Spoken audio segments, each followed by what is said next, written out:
আজকে আমি আর বাবাই গেছিলাম ধর্মতলা সুলতানে। বাবাইয়ের অ্যাকচুয়ালি একটা শেরওয়ানি কেনার ছিল, সামনেই ওর ভাইয়ের বিয়ে।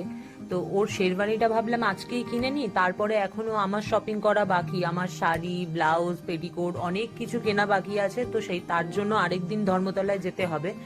আজকে পার্টিকুলার বাবাইয়ের জিনিসগুলো কেনা হলো। ও শেরওয়ানি কিনলো, তারপরে শেরওয়ানির নিচে যে পাটিয়ালা পরে এই সমস্ত কিছু কিনলো। আর তার জন্যই আজকে গেছিলাম হচ্ছে সুলতানে। ও যাওয়ার পর থেকেই শুধু বলে যাচ্ছিল যে লাল রঙের শেরওয়ানি দেখবো, যার জন্য ও প্রথমেই দুটো পরপর লাল রঙের শেরওয়ানি আর কি ট্রায়াল করলো। যার মধ্যে প্রথম শেরওয়ানিটা আমার একটু ভালো লেগেছিল, ওটা স্টাইলটা ভীষণ কুল ছিল। কিন্তু সেকেন্ড যে শেরওয়ানিটা যেটা তোমরা দেখছো সেটা ভীষণ ক্যাটক্যাটে কালার, আমার একদম ভালো লাগেনি। কালারটাও ক্যাটক্যাট করছে আর ফিটিংসটাও খুব একটা ভালো ছিল না। যদিও ফিটিংস এখান থেকে করিয়ে দেওয়া হয়, তাও স্টিল আমার এই শেরওয়ানিটা ভালো লাগেনি। আর এই শেরওয়ানিটা পরার পর বাবাই যখন মিররের সামনে গিয়ে নিজেকে দেখলো, তখন ওরও দেখে মনে হয়েছিল যে শেরওয়ানিটা এক ফোঁটাও ব্রাইট নয়, ইভেন কি শেরওয়ানিটার যে কালারটা ভীষণ ক্যাটক্যাট করছে। তো ফাইনালি ও মনে করলো যে না, আর লাল দেখবো না, এবার একটু লাইট কালারের কিছু দেখি। তো লাইট কালার বলতে ও অফ হোয়াইট আর হোয়াইট দেখছিল, যার মধ্যে দিয়ে ওখানের যিনি ছিলেন তিনি এই শেরওয়ানিটা বার করে দিলেন। এই শেরওয়ানিটা কিন্তু ভীষণ সুন্দর দেখতে, ক্লাসি একটা লুক। বাট তাও এই শেরওয়ানিটা যদি নিজের বিয়ের রিসেপশন থাকে তখন পরলো দেন ওকে। বাট যদি ভাই হও কিংবা কাজিন কেউ হও, সেক্ষেত্রে আমি বলবো এত ব্রাইট জিনিস না নেওয়াই ভালো।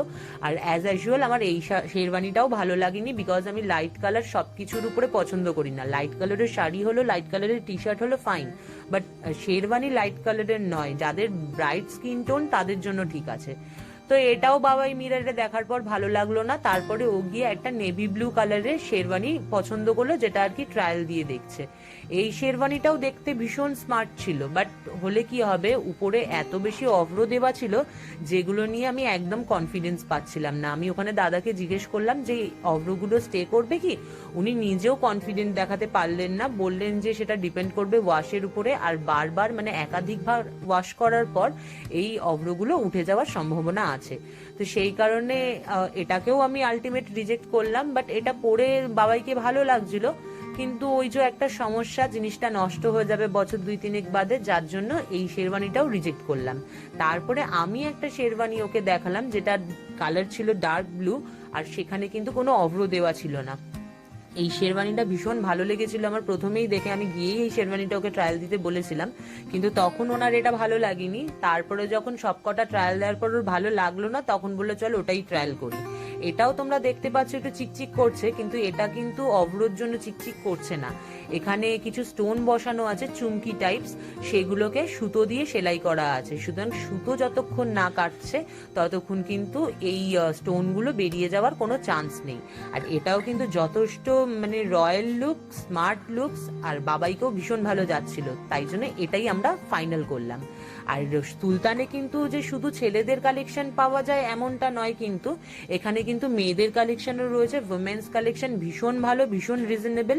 আর ছেলেদের পাঞ্জাবি শেরওয়ানিও কিন্তু ভীষণ রিজনেবল প্রাইসে এখানে পাওয়া যায়। আর বাবাই এখান থেকে আজকে নয় অনেক বছর ধরে শপিং করছে। এখানে মেয়েদের লেহেঙ্গা, শাড়ি, সালবার আমি ভীষণ পছন্দ হয়েছিল, হয়তো রিসেন্ট আমি কিনতে যাব, তখন সেই ভিডিওটা অবশ্যই তোমাদের সঙ্গে শেয়ার করব। তারপর পাঁচটা শেরওয়ানি দেখে একটা পছন্দ করার পর আমরা যখন দোকান থেকে বাইরে বেরোলাম, তখন আমাদের দুজনের মধ্যে শুরু হলো ঝগড়া কি খাবো তাই নিয়ে। ও বলছিল ফ্রুট স্যালাড খেতে, আর আমি বলছিলাম বড়া খাবো কিংবা ধোসা খাবো। তারপরে ও আমাকে আলটিমেট আখের রস খাওয়ালো। ও সবসময় হেলদি খাবারের দিকে নজর থাকে, আর আমি একটু আনহেলদি ফুডই পছন্দ করি, স্ট্রিট ফুড তো আমার ভীষণ ভালো লাগে।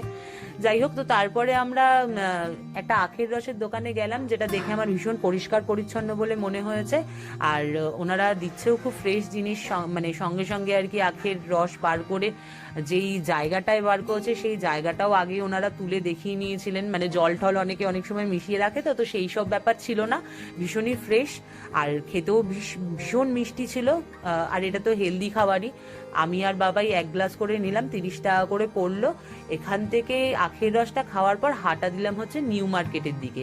নিউ মার্কেটের সামনে ভিড়টা তোমরা জাস্ট দেখো, পুজোর সময়ও এরকমই ভিড় থাকে আর নর্মাল টাইমেও এরকমই ভিড় থাকে। অ্যাকচুয়ালি ধর্মতলায় ভিড়ের জন্য পুজোর দরকার পড়ে না, 12 মাসই ধর্মতলায় ভিড় থাকে।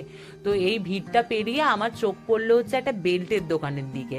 অনেক দিন ধরেই নিজের বেল্টটাকে চেঞ্জ করব ভাবছিলাম, লুজ হয়ে গেছিল। আর আমি বেল্ট ধর্মতলা থেকেই কিনি, এখানে খুব কম দামে পাওয়া যায়, ইউজ অ্যান্ড থ্রো, ইউজ করো মাস 6 তারপরে ফেলে দাও, আবার একটা কিনে নাও, খুব কম দামে পাওয়া যায়।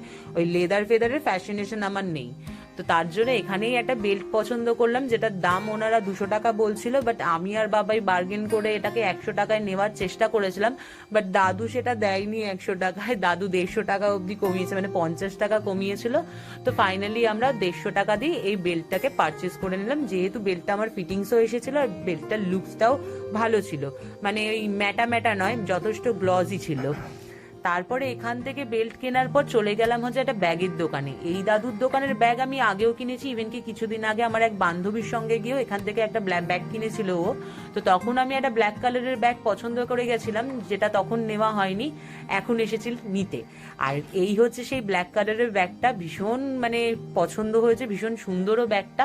আর দাদুর দোকানে কিন্তু যেই ব্যাগই তোমরা নেবে না কেন, এখানে যে কটা ব্যাগ দেখতে পাচ্ছ সবই কিন্তু 250 টাকা সেলে যাচ্ছে, 1 টাকাও বেশি নয় আবার 1 টাকা কমও নয়, 250 টাকায় তোমরা যে কোনো ব্যাগ নিতে পারবে। এই দাদুর দোকানটা কিন্তু একদম বাজার কলকাতা, তার পাশেই হচ্ছে এই দাদুর ওই স্ন্যাক্সের দোকানগুলো আছে, তার পাশেই একদম গা ঘেঁষা। তারপর ওখান থেকে বেরিয়ে দুজনে একটা একটা করে গোটা রোল হান্দালাম, ভীষণ খিদে পেয়েছিল। দেন সোজা বাড়ি। ভিডিওটা কেমন লাগলো জানিও, ভালো লাগলে কিন্তু লাইক শেয়ার সাবস্ক্রাইব করতে ভুলো না। পাশে থাকার জন্য অনেক ধন্যবাদ, এইভাবেই সাপোর্ট করো।